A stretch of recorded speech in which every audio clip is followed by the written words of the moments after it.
A stunning new Associated Press NORC poll, nearly 6 out of 10 voters predict President Trump will win in November versus 42% for Kamala Harris. And the Cook Political Report, they have a newer average of 15 polls. Trump still leads Harris by 1.3 points.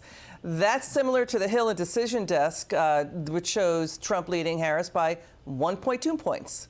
Let's get in here right now to editor-in-chief of Forbes Magazine and Forbes Media. He's the chairman. He's Steve Forbes. So even though it seems like the race is tightening, that's a surprising AP NORC poll. Trump has better odds to win, according to voters. Well, I think it's a very encouraging one. It also should encourage Republicans headed by Donald Trump to go for issues, go for real questions. Do you favor men boxing women? Do you favor the open borders? And then hit on, we want tax cuts. We want to allow you to have a dishwasher that works, air conditioners that work. You don't have to buy an EV.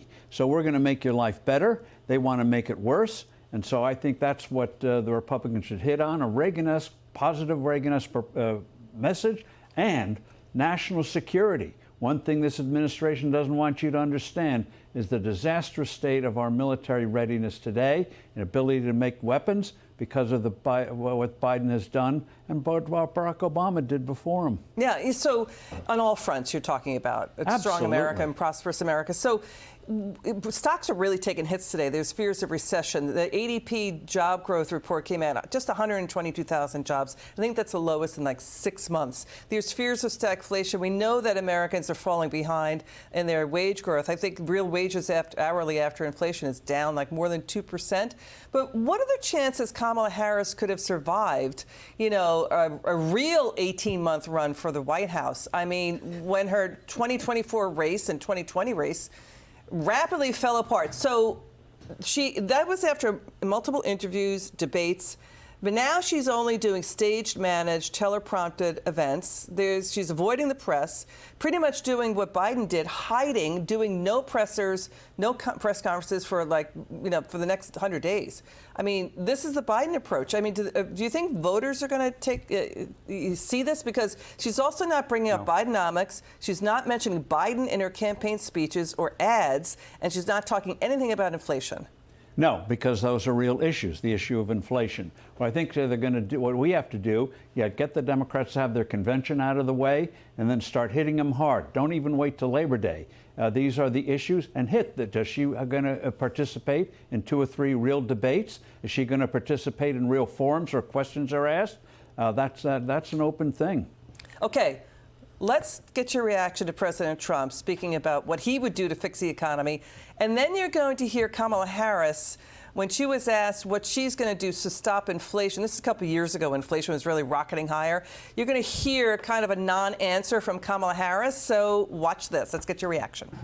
They want to get rid of, as you say, gasoline in cars. They want to get rid of oil. They want to get rid of efficient heating. Your grocery bills are up, and then they're mandating that you buy an all-electric car. We will end the Biden-Harris war on American energy, and we will end their terrible war on fracking. The policy of the Trump administration will be to drill, baby, drill. Can you tell us a little bit about how you would prevent the new spending and your Build Back Better agenda from exacerbating the problem? And also, what else are you going to do to fix this problem with inflation? All right, thank you. Well, let's start with this. Prices have gone up, and families and individuals are dealing with the realities of that bread costs more, that gas costs more. And we have to understand what that means. That's about the cost of living going up.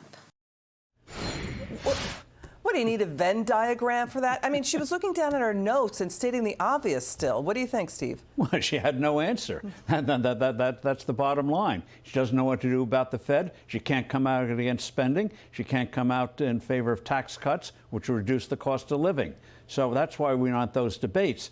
Put her on the spot. She has nothing substantive to say to the American people that would make their lives better. Final word, Steve. I mean, even shoplifters are blaming inflation for why they're doing retail theft. Fox Business had that story. What do you think of that? Nonsense. If you don't punish people who steal, they're going to steal. Exactly. Hello, it's been true for 4,000 years. This is a real shocker. Look at that headline. All right, Steve Forbes, you're the best. Thank you so much. Thank you.